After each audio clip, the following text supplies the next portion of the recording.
Hello, I am Doreen Shamwano and I will be taking you through web development. This is Techtenum.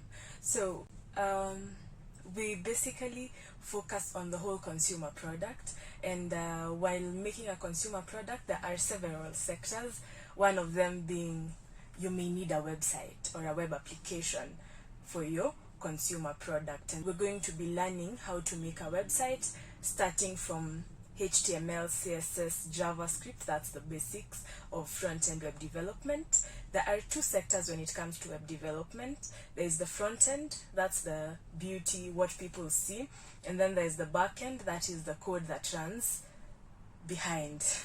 Yeah, so whatever you see mostly, that's the front end of a web application. So we're going to start with the front end. Front end is dealing with HTML, CSS, and JavaScript as the beginner level, and that's what we're going to start with. But we're going to start first of all with HTML and CSS. Then we're going to build a project, and then go to JavaScript, build a project, go to Vue. Okay, so we're advancing slowly by slowly in order for you to become a full front-end web developer that is qualified. Then now we progress to the backend. Backend, you choose a variety of languages. Okay, you may choose Python, you may choose PHP, you may choose JavaScript again. JavaScript can be used in front-end and also backend, so that's up to you how you decide to use it. Your friend Alexis just finished working on the Diode Fitbit, and you decided to help her with the design of a website that shares a bit about her product and provides a way to reach her if one would like either to sponsor or check out the Fitbit. You have an idea of a minimalistic design, and her preferred color is orange, so you mixed it up with black and a lot of white space. She is active in 4 social media platforms. You understand her product well enough to create the content for her About Us page. Since she has no photos and icons yet, you use a couple of open source resources and attribute them in the footer to show gratitude and promote those who you got them from. You also mention yourself as the developer of the website.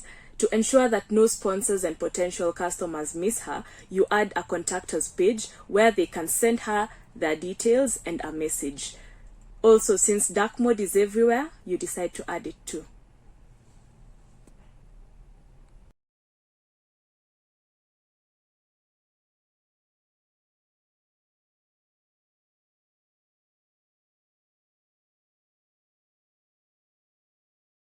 For you to get started in any programming language, you need an editor or an IDE. An IDE is an integrated development environment, and these are the platforms you use to write the code you want to be performed. In this case, we're going to use VS Code. VS Code is an open source platform, IDE, that you can use for web development. It's a really good platform. It's very commonly used by many people, and therefore a good platform for you to get started with. A text editor, for example Notepad or Notepad++, which you can actually use to write your code, does not have the functionalities that come with an IDE. Okay, they both allow you to write the code, but you will notice that when you're using an IDE, which is what you're going to use, you're able to see errors. Okay, let me just talk of the things that you will actually notice when using it. You will notice errors. It will be highlighted for you at some point. Sometimes you may know because the syntax highlighting may be different. That's a good thing about editors, IDEs. You also have auto-completion. You have extensions for different languages which come with snippets that make it easy for you to code and therefore increase your productivity. And you have a debugger. You may have the ability to, I don't know how you call this, there's this thing called Open Live Server. It's called Live Server in VS Code that allows you to automatically display, the changes are automatically displayed on the browser as you make them. That's a really good feature that makes it easy for you as the developer. And there are so many other features that are added to an IDE that make it better compared to a text editor. Okay, these are just things that you will actually notice and you will actually see from day one of using an IDE versus if you used let's say Notepad. So you can actually try writing Notepad and see the difference when you're using Notepad or VS Code. Installation of VS Code is the same way you install any other application. Okay, go to the website. I will leave the link down below. Go to the website, download the application you want for, depending on your operating system. That can be Windows, Mac, or Linux. Okay, or Ubuntu, I don't know, yeah, those distributions of Linux. Whichever you choose the right one for your use case and download it. Install it the normal way, and let's get started with HTML. HTML stands for Hypertext Markup Language. It's used for making web pages. It's the standard markup language for creating web pages, and it describes the structure of your web pages. It consists of a series of elements which tell the browser how to display the content of your website. Okay, so when we're talking about hypertext markup language, the markup, it's not a programming language as you will see in JavaScript, how we're writing the code and it will be similar to other languages. This is not that, it's kind of different, and that's what makes it a markup language. There's also Markdown. Those are almost similar in the way they look as compared to other programming languages, which are totally different. So this is a markup language, and we're using, instead of how you'd see in JavaScript, we're now using elements. We're using tags, okay, to tell our browser what to do. By elements, we are talking about the opening and closing tags, and then there's the content in the middle. That's the structure. That's how an element is, and that's what we're going to be working with when using HTML. We're going to be working with tags and elements. An element comprises of tags and content. Okay, so an element has an opening, can have an opening tag, then the content, then the closing tag, or you can have an opening tag only. We also call this empty elements, which has only one tag, and then inside the tag there are attributes, and you can also have a value, which is what will be displayed out there.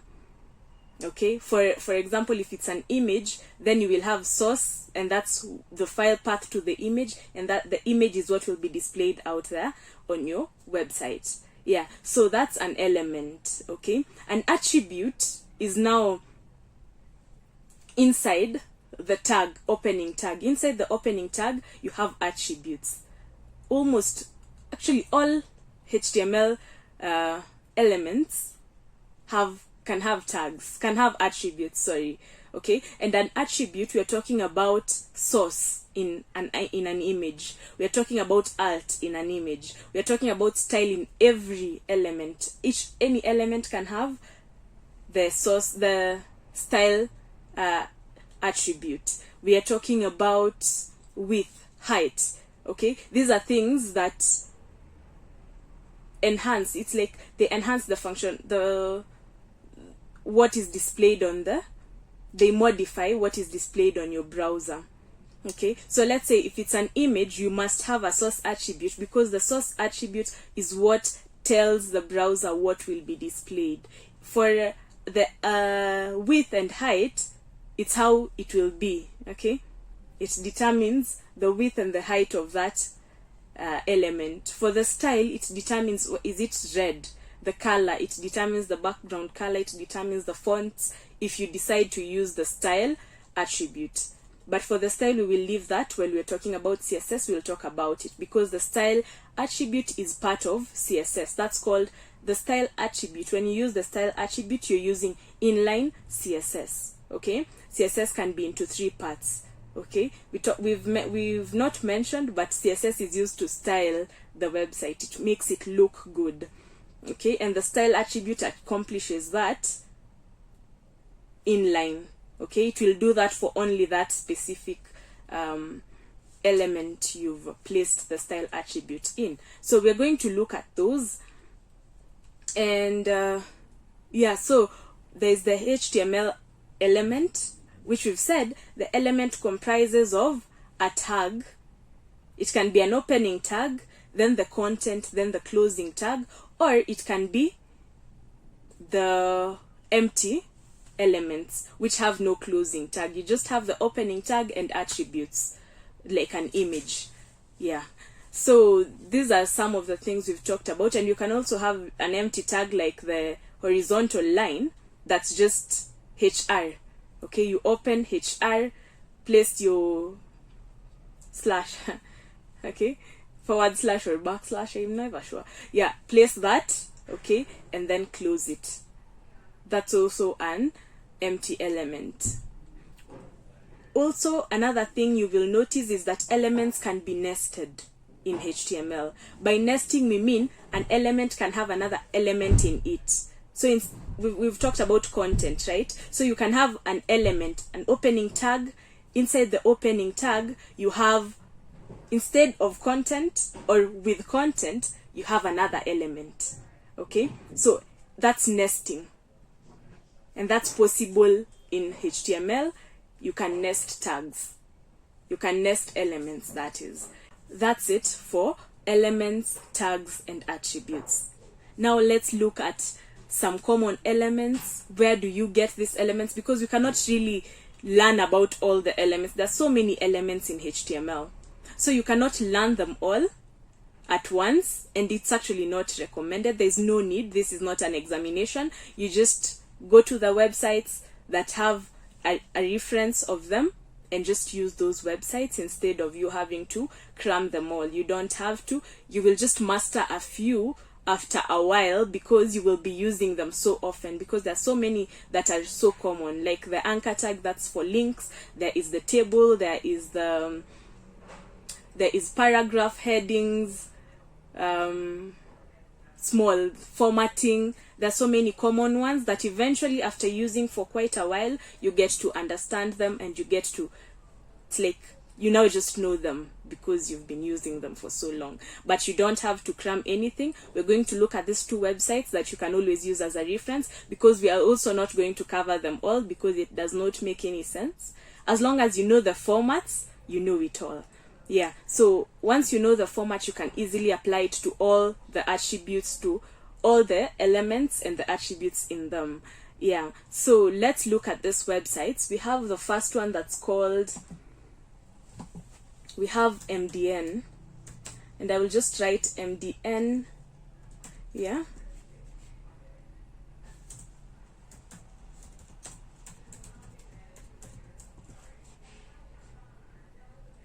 so we have different elements, and MDN, that is the MDN Web Docs, has this elements, HTML elements reference, and using this you get to look at different elements, what they do. Okay, there's the element and the description of that element. There are different elements categorized too, depending on what they do. As you had me say before, I talked about formatting.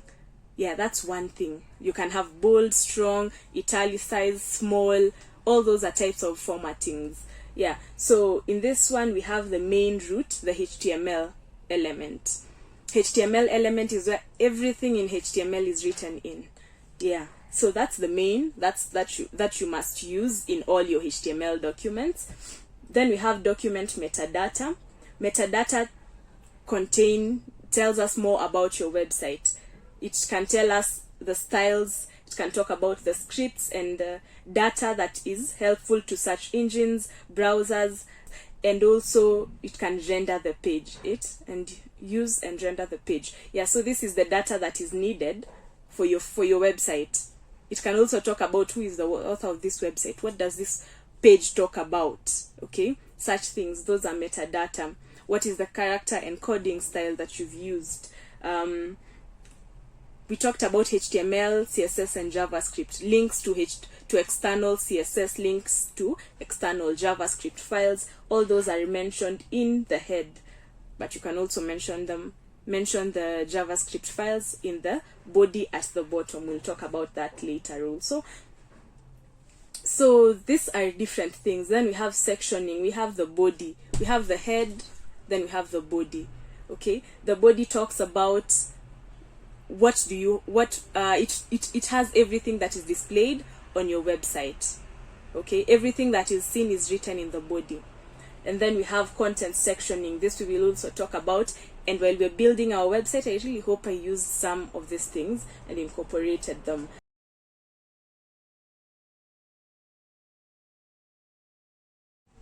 Once you've installed Visual Studio Code and opened it, this is the first page you see. It's the welcome page. And so I prefer working with folders because HTML, we're just not writing one file, we're writing multiple files, and therefore it's better if I start the project in a folder instead of just creating a new file. So I prefer going to open folder and then create a new file. I have created the web, this folder called Web Design Basics, and in that folder is where I will store everything I am now making for this particular project. So I will select that folder, then it will open it. Yeah, so let me remove this. Let's start again. Let's start afresh, right? So we create a new index.html page. The .html is the extension for all HTML pages. So whenever you're writing a HTML document or a HTML file, you need to save it as .html. Then the index is the name I prefer. That's the choice. You can use contact us, about us, home, whatever name. That's your option. Yeah, you choose a name that's appropriate for the page. Just don't name it whatever you want to name it appropriately, so that it's also easier for you to know what the page is about later on. Now there's this thing called emmet in VS Code, and it allows you to, you see, I just wrote like a small thing. You see, I just wrote this HTML and then selected this second one, and it just auto-completed. It just finished what I wanted to write. Yeah, so it's like you have shortcuts to speed up the process of you writing your code. That's an advantage of an IDE over a text editor. That's one. So we would have had to write all this, but I just pressed a button and it was written for me. Yeah, so the Doctype Html defines that this document is a HTML5 document. HTML5 is the latest HTML version, and so this tells our browser that this is a HTML5 document. HTML, then let me just do this so that we just see what we need to see. Then we have the HTML. I told you about the main. This is the root. This is the main. This must be there in all your HTML documents. Opening tag, closing tag. We've talked about tags and elements. This is now an element. This is the HTML element. And then this is the opening tag. Okay, this upper one is the opening tag, and this is the closing tag. And then inside the opening tag is where we place our attributes, and one of the attributes for HTML element is the lang. Okay, that defines the language used in this page, and that's English. But you don't, okay, yeah, you can define the language you're using is English. Then we go to the head. Okay, let's just close up the body and close this up. Then we have the head and the body. We also mentioned a bit about this. The head tells, it has information, metadata. We talked about metadata being in form of more information about your website. For example, right now, we've talked about our website being UTF-8, using the UTF-8 character encoding. Okay, you can read more about that, but mostly this is the default setting that will come. We will also talk about Viewport when we are talking about responsiveness and how to make your website responsive. By responsive, we mean when you open it in a web application, let's say it's a big device, okay, it's a laptop, it will be seen well. If it's a small device like a mobile phone, it will also respond accordingly so that everything fits within the device width. and height. Yeah, okay, width mostly, because height you can scroll. Yeah, so we don't want you to be scrolling looking for things in width-wise, but height-wise you can scroll, because yeah, you can scroll. That's appropriate, that's okay. Yeah, so that's the viewport. We will talk about this later on when you're talking about responsiveness. Then the title, this is what is displayed. Let me just do this. It's displayed here. You see this HTML tutorial, HTML element references, diot or diot, diot, then contact us. All these are described here. And so for this one, we can just say first web page, okay, and then save it. Then if you can just drag this or go to the file location you saved it and double click it to open it in a browser, but I'll just drag it and enter. And so you'll notice it's empty because there's nothing in the body. Okay, everything that's in the body, if you write something in the body, that's what will be displayed here. But if you write anything in the head, it's not something to be displayed on the website. Just got displayed. Yeah, so it's getting displayed, but that's not the function of the head.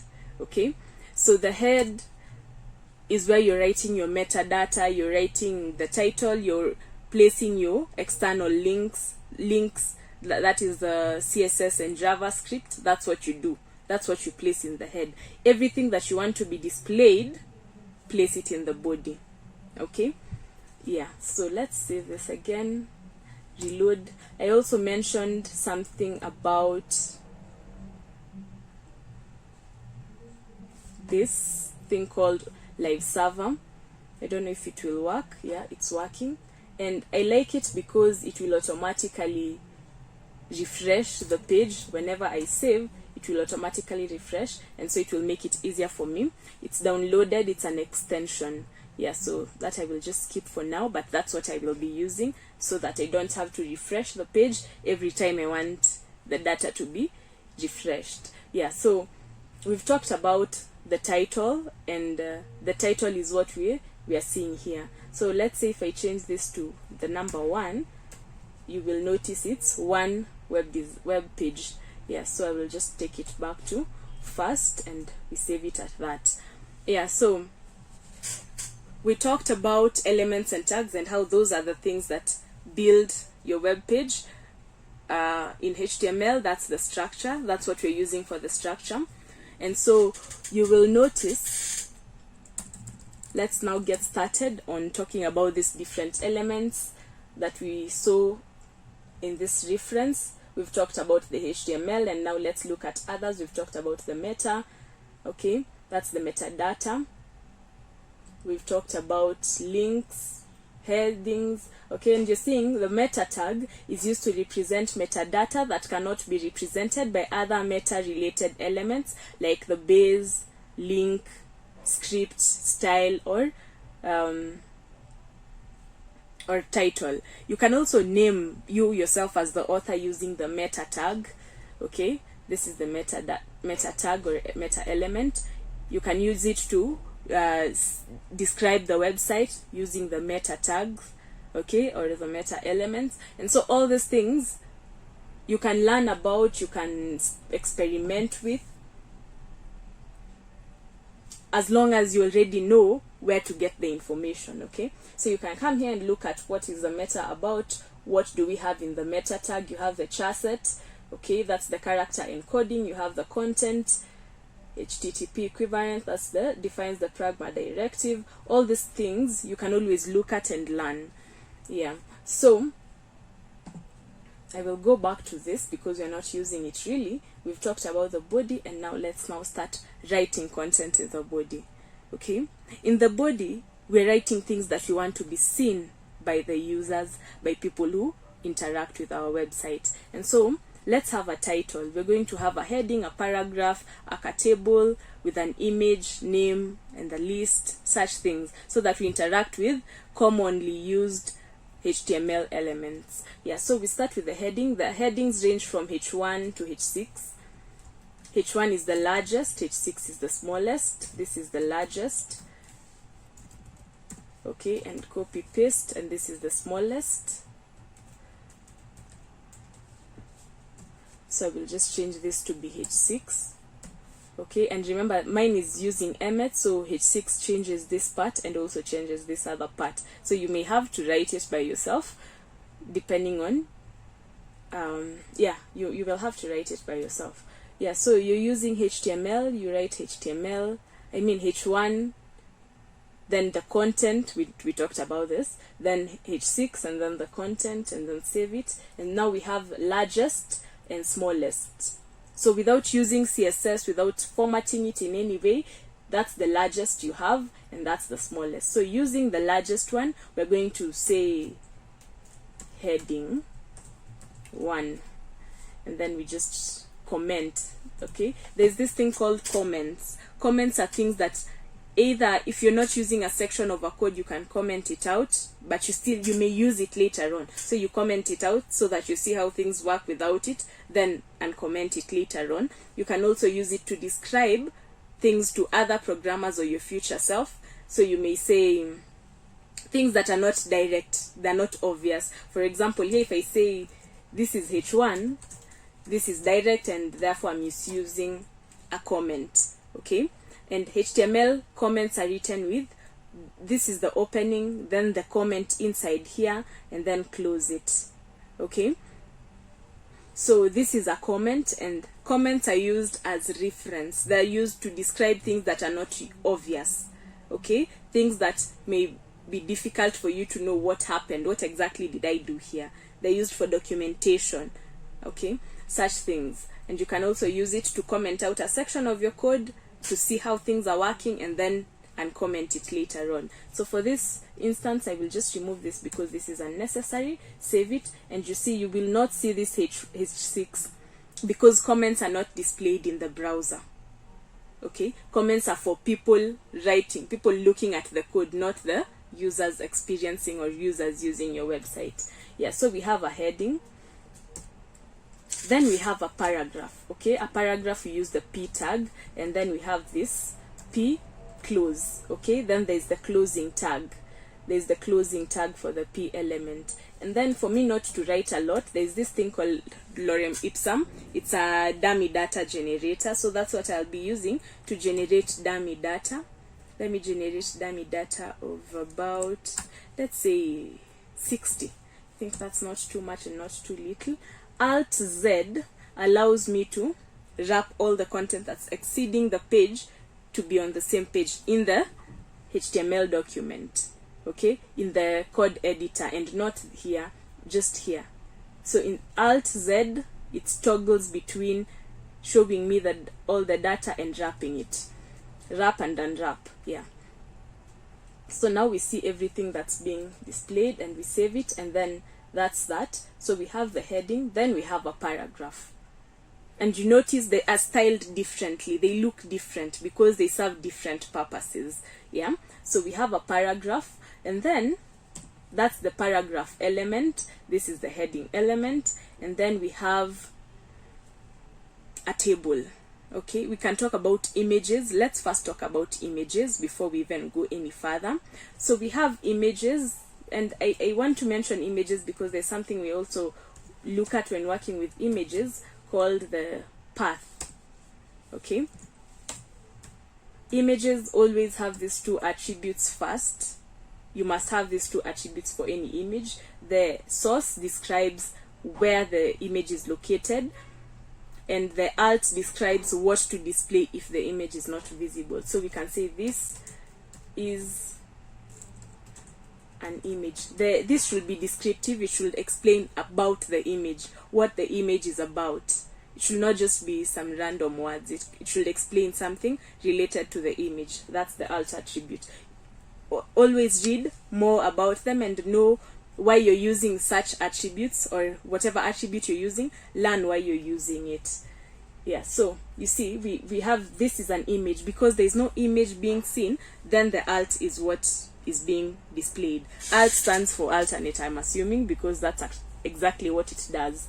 Yeah, so then the source attribute. Now we're going to add an image For neatness, I always prefer grouping things together. Apart from the index and HTML documents, the rest I prefer having them in folders. For example, images, I prefer them being in one folder, CSS files in one folder, JS files in one folder, everything grouped together for easy access later on. So we can just get an image again. Well, starting we talked about attributing people and getting free images. So there's this website called Pexels where we can get images, and I'll just take, let me take this one. This one looks cool. Yeah, so I'll just take this, a stylish woman. Sorry, I forgot what I'm supposed to do. I'm supposed to download it. Don't know if I can drag it from here. That will be really cool. So you have to copy this so that you can attribute these people. So let me just, it's always good to give credit where it's due. So I'll just, but I don't know why they use this, because this is not a link. This is not a link. Let me just comment it here. You see, it's not a link. I don't know why they're using that. But let me just go to this person's site in Pexels and then just copy the link, copy it, and then come back here and add it, because I feel like this other one is not really attributing, not unless you're using it, I don't know where, but yeah, this won't set a link in my platform. So in this website, that is, so we have the image. I don't know if I can drag it from here. Yeah, I can. So I drag it and I drop it here, and we have the Pexel image.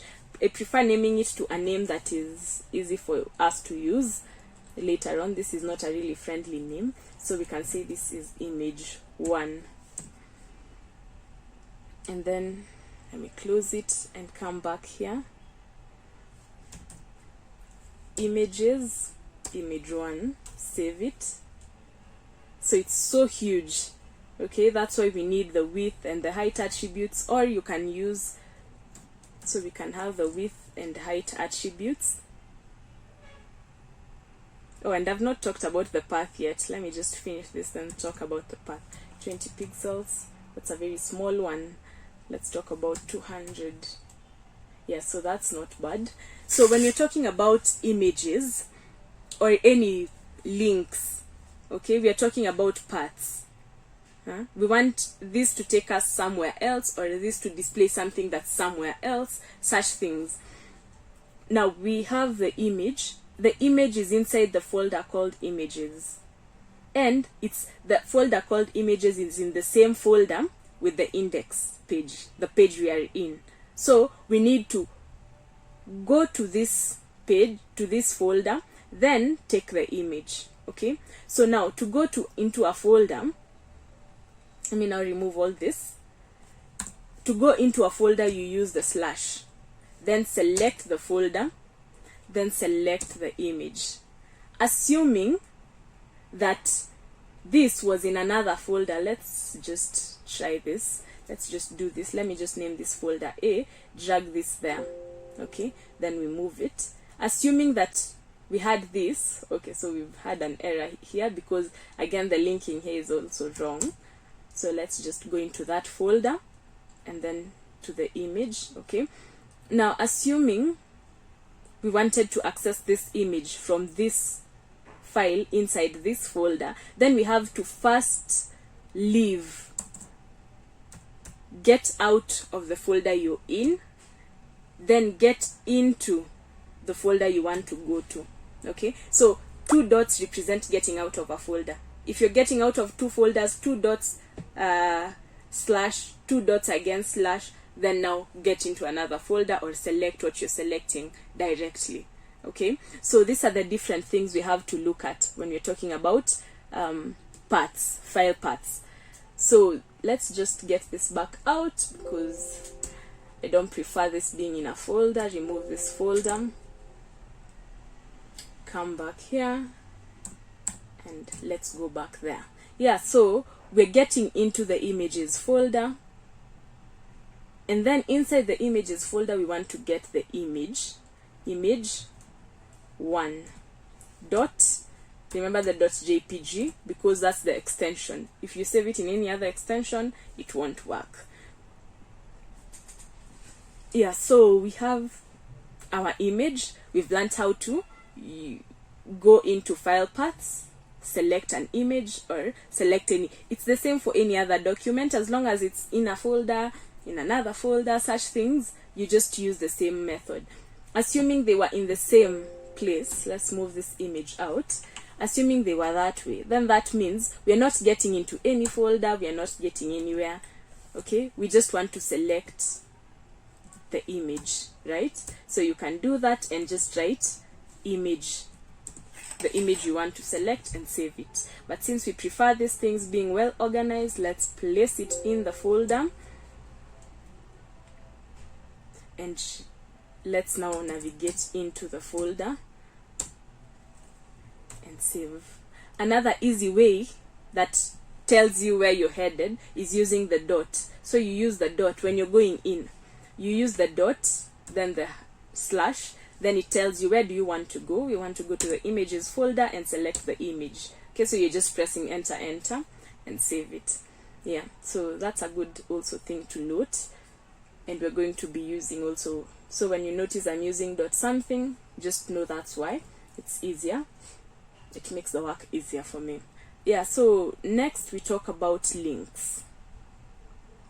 Remember, we're just mentioning a few elements so that it's easy for you to work with these elements later on, because as you've noticed so far, we're following almost the same format. Apart from file paths, we're following almost the same format. And you'll notice A again, write A. That's for links. This is called anchor tags. Come in, href. Href is now telling you where you want to place the image. Oh, now where it contains the URL, that is, of where the link is leading you to. It can be an external link, it can be an internal link. You can use relative paths, you can use absolute paths. So an absolute path, for example, let me just copy the path and then place it here. You see what an absolute path looks like. So you see an absolute path works from the drive. Okay, it works from the disk. We are in E. This image where it's stored in E. Then you go to folder, another folder, so it's going deeper and deeper until it gets the image. We do not want this type of linking. We do not want the path to start from the local disk, from the drive to the folders and then going in. We just need it to start from the relative path. We need it to start from where we are, because remember, this file is not going to be saved in your machine forever.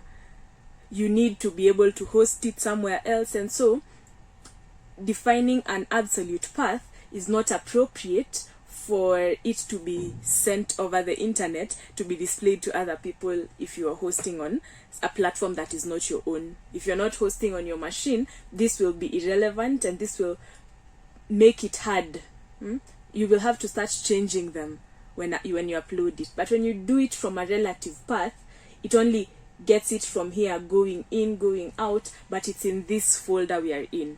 We're not accessing it from the drive or a further place. We're just within the folder we are in. Yeah, within the folder of the project, that is. Yeah, so we prefer using this relative paths instead of absolute paths. So that's it for the image. Now, since we have the image, let's look at links. Let me add another page. So in such, okay, let's first have an external link. I have mentioned that you will use sites like this, Mozilla, this is MDN Web Docs to get the HTML elements reference. We have W3 Schools. So let me just give external links. Okay, so I'll just copy whatever is here and add it here. That's an external link taking us to this website, and I will name it HTML elements reference. And then we also have the one for W3 school. This is MDN Web Docs. And then we also have W3 schools.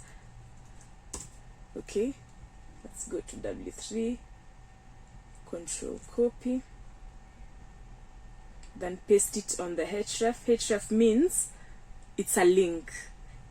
Okay, and we have href in anchor tags. We have href, and also since we want it not to open on the same file, I will show you both. We have something called target. Target allows us to open something either in self. Self means it will open in the folder in the page we are in, or in a different tab. So we want it to open in a different tab so that we still have this page, but then it opens in a different tab. You will just see it. Yeah, so we can say blank, same to the other external link. We want all external links to open from a different tab, in a different tab. Then we need to have a name. Okay, we mentioned elements have content. Okay, so this element has content, and the content is what's the name that you want the person to see. The person visiting the site, what's the name they will see when they interact. So this one is HTML. So what's the title? HTML tutorial. So I'll just write HTML tutorial. Save. And then now let's go back to our site. You'll notice we have HTML elements and HTML tutorial. The other thing you're noticing, the image, all these things are coming on the same line, but the paragraph was on a separate line. Heading 1 was on a separate line. This is what we call block and inline elements. H1 is a block element. Paragraphs are block elements. An image, as we see here, it's an inline element, and also anchor tags are inline elements. Inline elements, when you just write them without specifying that you want it to go to a different line, they all appear in the same line. Block elements, whatever comes after or before a block element will be on a separate line. That's why the H1, the heading here, was on its own line. The paragraph was on its own line, but then the image, the anchor tags are on the same line. For example, let me just comment the anchor tags, and I write something that's, let's say, any heading element appears on a different line. So we can say H6, as H6 is the smallest. So let's use H3. We have H1, H2, H3, H4, H5, H6. Let's use H3, and we say something like references, external references for learning HTML. Okay, so we have this, and then we have the links. Notice right now they are appearing on the same line, but once I add this H3 here, which is a block element, and block elements, we've said they occupy a separate line. They go to the next line, and you can't place anything after it. A block element occupies 100% of the width. An inline element occupies only the space that's enough for its content. Now let's save this, and you'll notice they go down, but still the links are on the same line because they are inline elements. And so in order for us to deal with that, one, we can use CSS to deal with that, and then two, we can use HTML. And by using HTML, we have something, an empty element. We talked about empty elements. An empty element that is BR, okay, that breaks and takes you to a new line. Okay, let's add that. Empty elements are written this way. That's why even the image element is written on the same way, because it's an empty element. Empty elements only have the opening tag, no closing tag. So we have the break, and that means once you've written this first link, go to a new line, then write the second link, then save it, and you will notice it goes to a new line. Okay, so we've talked about it, and now opening in a different page. When you click it, it goes to a new page. So you see we still have our website here, but it has opened HTML elements reference on a new page. Same thing will happen when you click HTML tutorials. It goes to a blank tab, a new tab that is here. So let's now look at accessing different pages. Let's say I have the index page, I also have the about. Let's say we have the index page and we have the images page. Okay, let's say, yeah, the about us. I think about is a better word. About us dot html. We said dot html because it's a HTML page. And now come back, and now let's now learn about the about us page. Let's just HTML. Emmet will do the thing for us, and then we say about us. I remembered, I need to do this so that it's easily visible. I think I'm already too late, but yeah, I hope now you see it better. Okay, that's too much. Yeah, I think that is better. Then let's collapse that side. Then about us. Okay, so we have the about us page. We can say this, we named this my first web page, so we can name this second web page so that we are following an order we started. So now on the second web page we need to say a h1. Let's just have a h1 and say this is my second web page. Save it. And now in this page, in all pages, if you want to link to another page, you need to add that link. And so we have external references. Let's have another h3. Okay, let me just separate these things so that it's easy for us to even see. So we have the h3 and then this. Okay, then we go down a bit, and now we have h3 again. And now we have pages in our website. Okay, so we've only created 2 pages. We have the index page. This is the index page, and the about us page. So we are going to have A, and then now let's link to the index page. The index page is index.html, and then we say index home. We can call it home page, and then copy this so that we just don't have to do it again. Copy, paste, and then let's have, that's the index page. Then we have another page. We have the about us page, and we can call this about us page. Copy this. We need to have this in all pages of the website. So in the first page we have them, and then we go to the second page. This is my second page. Let's have them on top.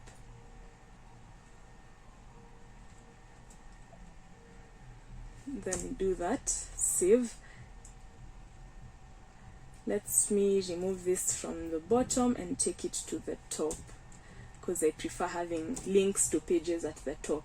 Yeah, I'll just add this so that it looks, it's like they're separated. So I have added that separator so that we have home page, about us page.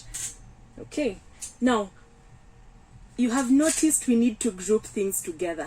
So far we have, like, this needs to be a group, this also needs to be a group, this needs to be a group. We need to group things together that are working towards the same goal or something, right? Because just adding spaces just does not cut it.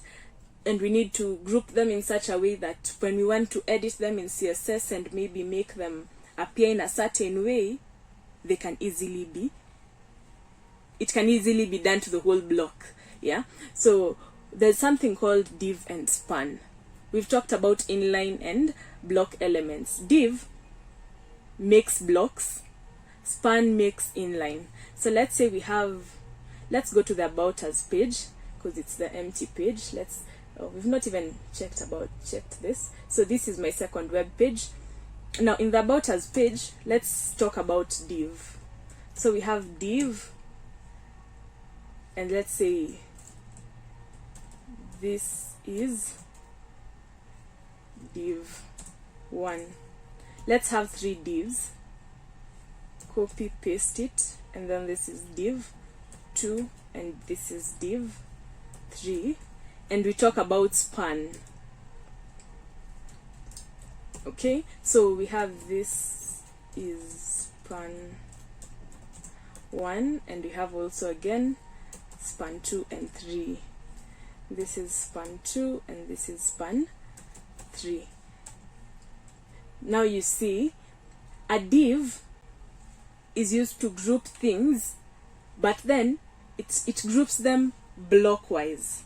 A span groups things, but inline wise, if that makes sense. So whenever we want to group, like for example, we want to group all these 3 because this is the navigation in our page. So for us to group it, we can either use a div, or we can use sectioning. A page can be sectioned, as we saw in the HTML reference here.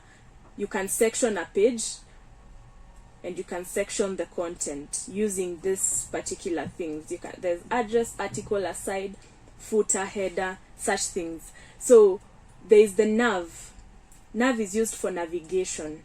Section just sections a page. Okay, it sections a page into whatever you want. So let's say you have a one page, you're building a one page website, meaning your home page, your About Us page, your services page, all of them are in one page. You're not going to a new page to a new page. You can use sectioning. You can section 1 to be home, section 2 about, section 3 services, such things.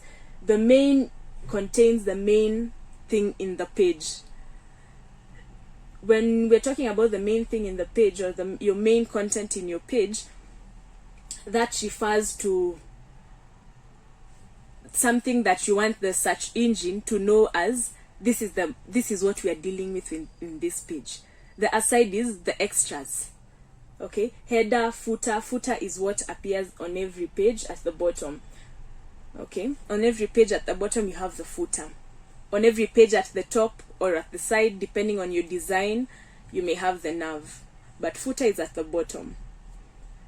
The rest you can use them at some other time whenever you need them. Remember, you don't have to use all these things. You just use what's appropriate at that specific instance. And mostly you will find yourself having in all pages a footer. You will find having a main, a nav, and sections. Those are things that appear most often.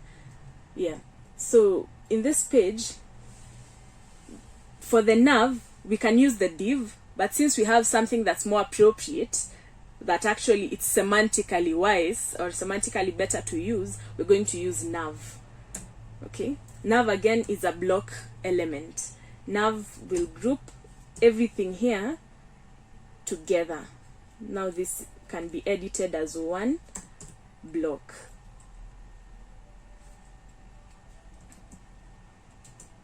Then we have a title, and then we have the links.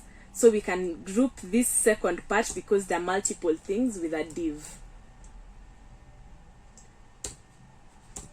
And then we take them, drag them in, and we group them together. So now we have the nav block that describes the navigation, and then inside it we have the title as h3, and we have the div which contains links. Okay, so let's just copy this and paste it here so that we don't have to do it again, since it's the exact same thing, and save it. We can now minimize that. You see it's been grouped as a block. So we've now talked about the div, which is used to group things together in block. The span groups things together in an inline manner.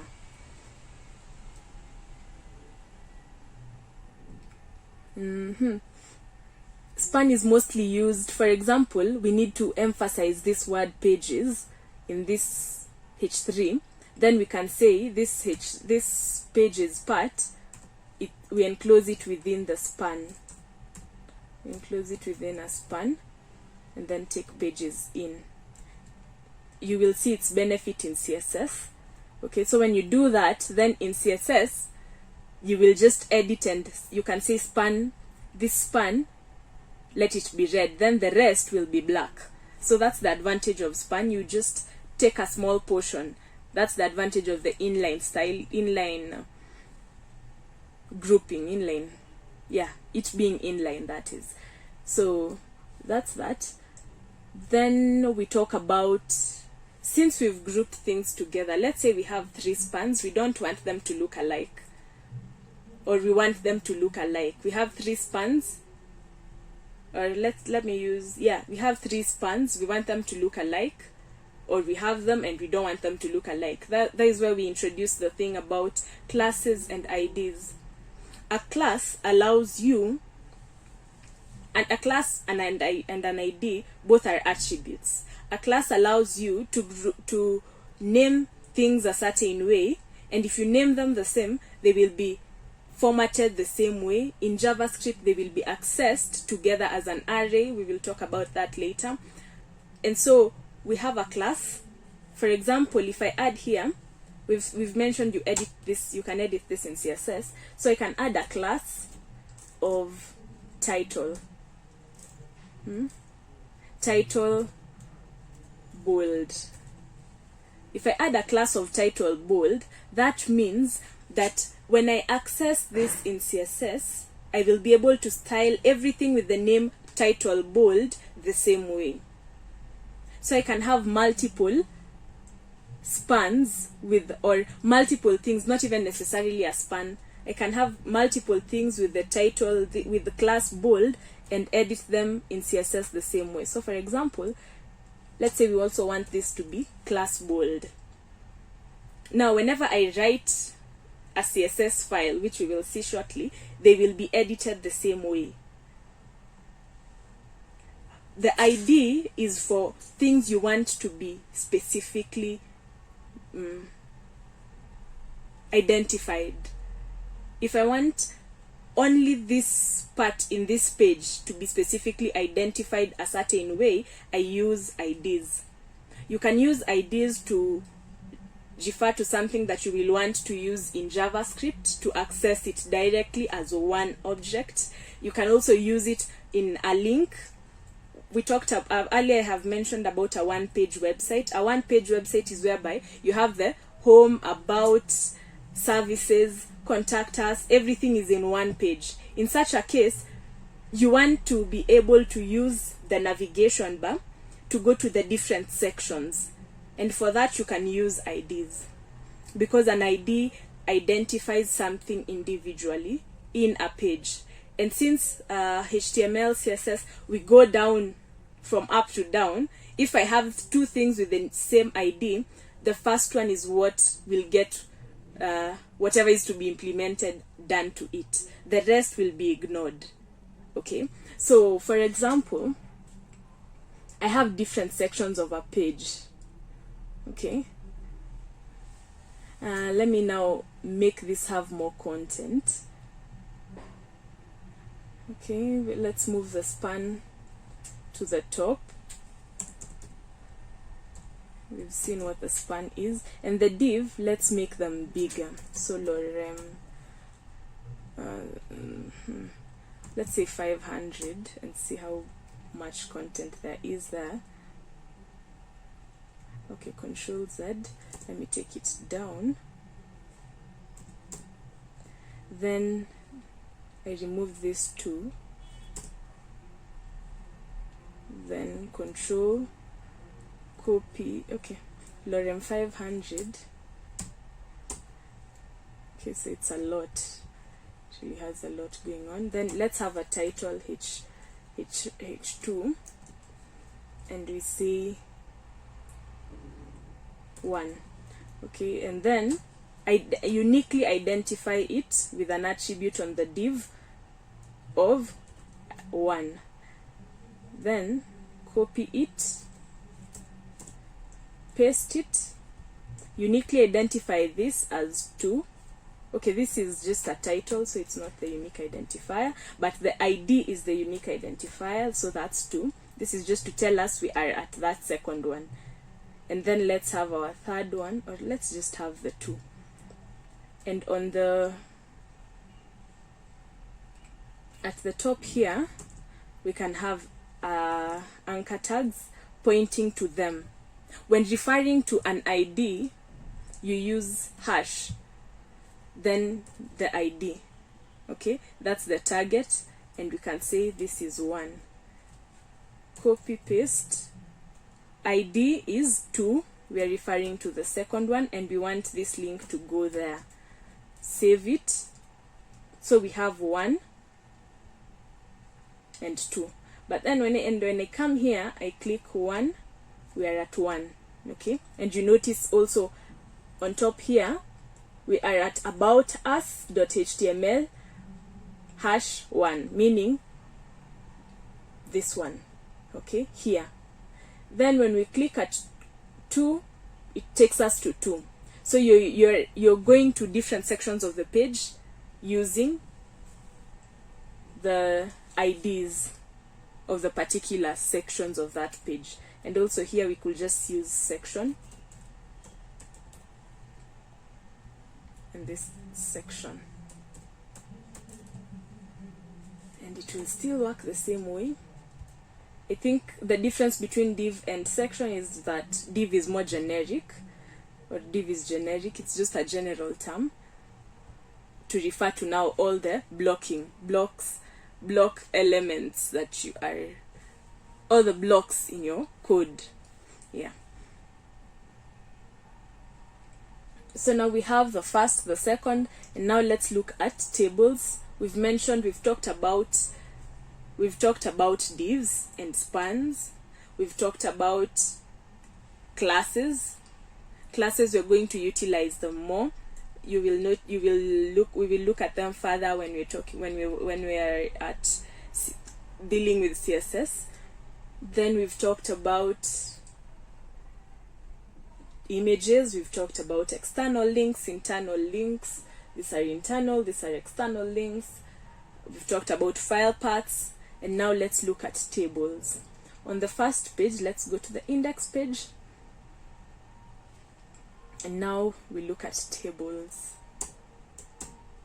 So since we've learned about divs, so we're going to, okay, even for a table we don't really need a div, because a table by itself will group everything that's in it in the table. Okay, yeah, so a table in a dashboard, most of the times, let's say you have many users, you want to see the number of users you have, you want to visualize, you can visualize using a table. You place the name of the user, the email, such details, an image if necessary. If you have a cart, place the items that people have purchased in the cart. You can make it more decent using a table.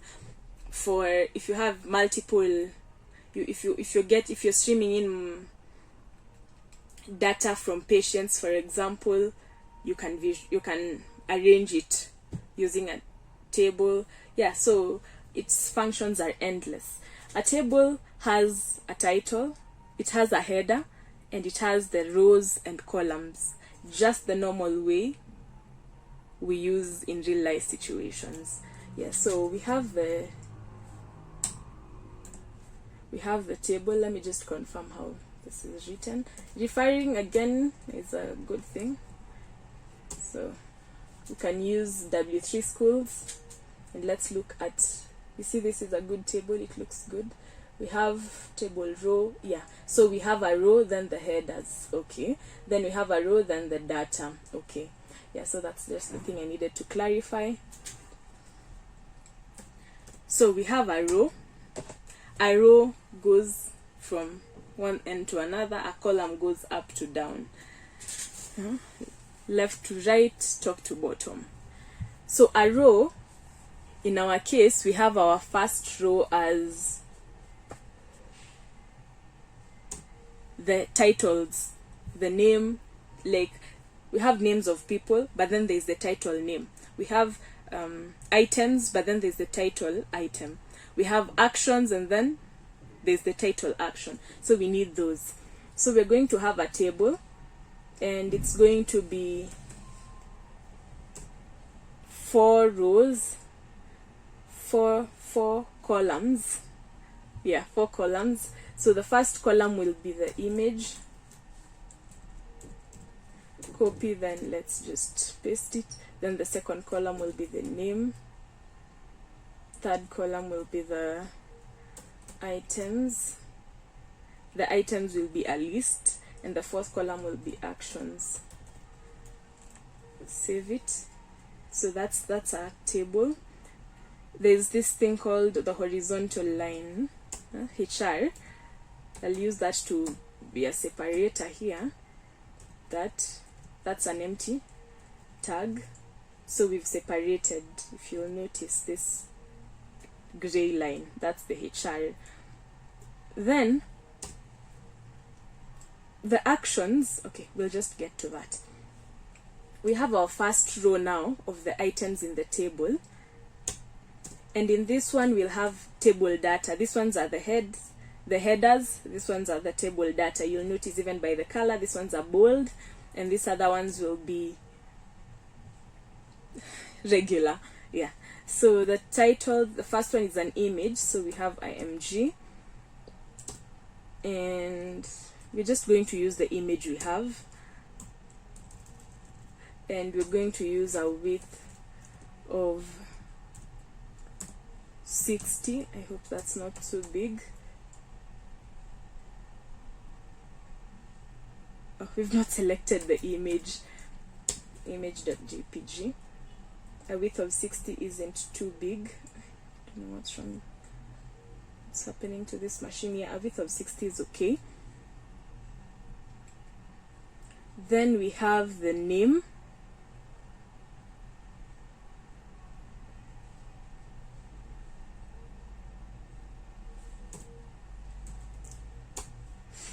The name, we can say image1. We have items. We make it into a list. A list can be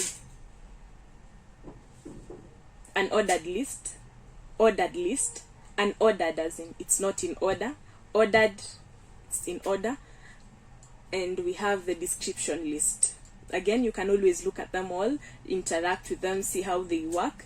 We're just going to use the unordered list for this case. Unordered list, you start with UL, ordered list is OL, and description list is DL. So we're going to use an unordered list. In the list, we have different items. So we're going to have the first item as item 1, item 2, and item 3.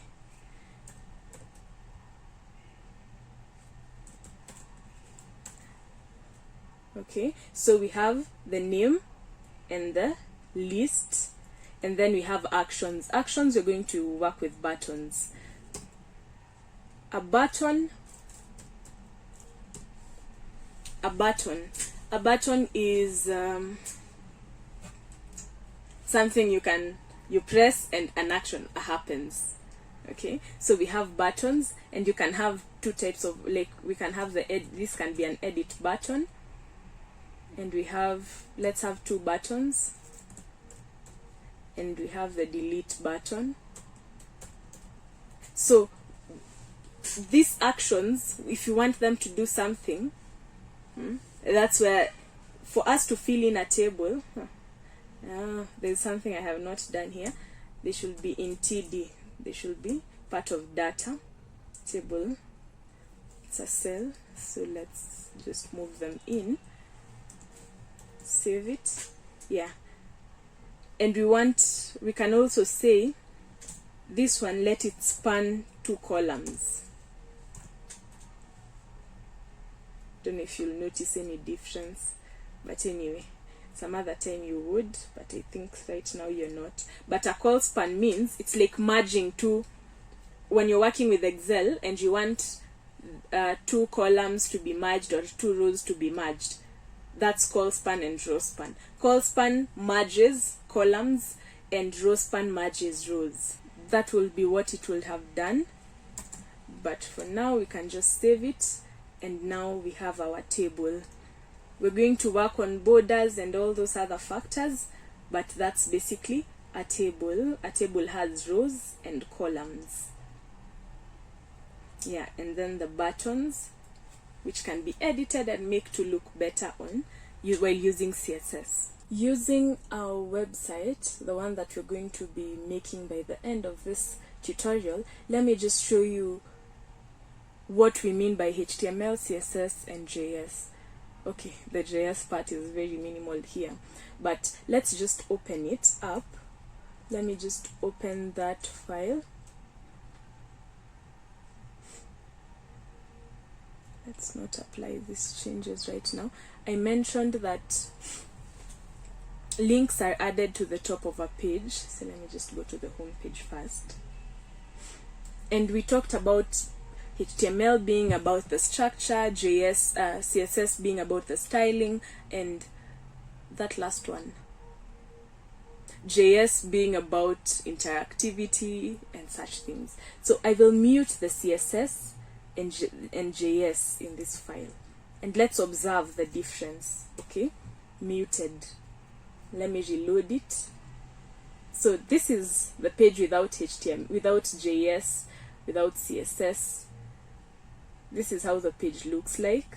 Yeah, it's pretty ugly. Pretty ugly. Pretty ugly. That's the page without JS and without CSS. Really, really, really bad. Then let's go to about. Why would that the file? Let's go back. Let's go to contact us. So the contact us, we've not muted the things yet, so let's just do that also there, and we observe the difference. Mute that, save. So we've muted them in all pages. Again, the logo is too big. You can edit that in HTML though, but well, I prefer working with CSS there. And this is how it all looks like. Okay, so you notice the work of HTML is to define things. This is how this is the button, this is that, but then there's no styling. Styling comes with CSS. So when we go to CSS, let's unmute CSS.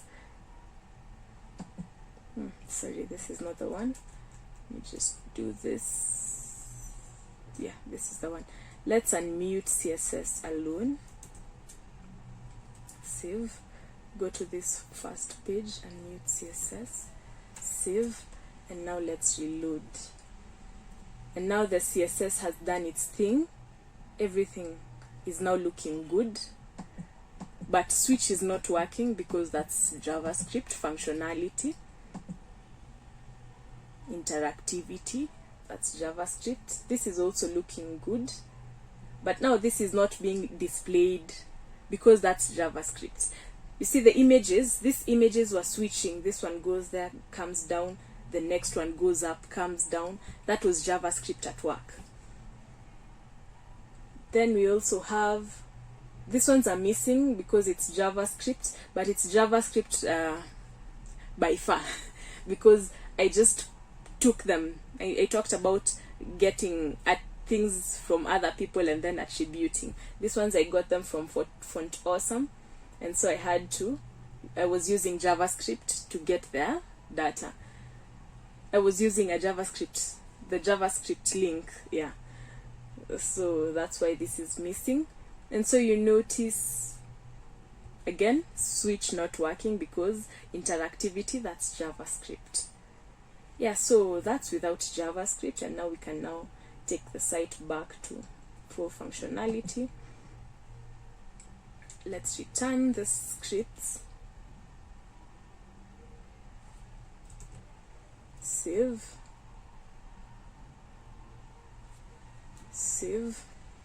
and reload. Okay, so now you'll notice this comes back and the images are now switching.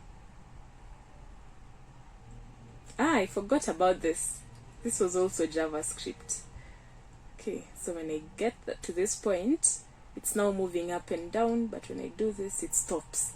That's a JavaScript thing. And also I used a font awesome icon, but then the implementation of the up down, wait, that was not JavaScript, that was just CSS. That was CSS. You can also do that. For simple animations, simple transitions, you can use CSS. When it gets more complex, that's when you go to JavaScript. These ones are back, and now you can switch. You can switch back and forth, and that's that. Yeah, so that's the function of JavaScript in this page. And that's we've now observed what HTML is for, what CSS is for, and what JavaScript does.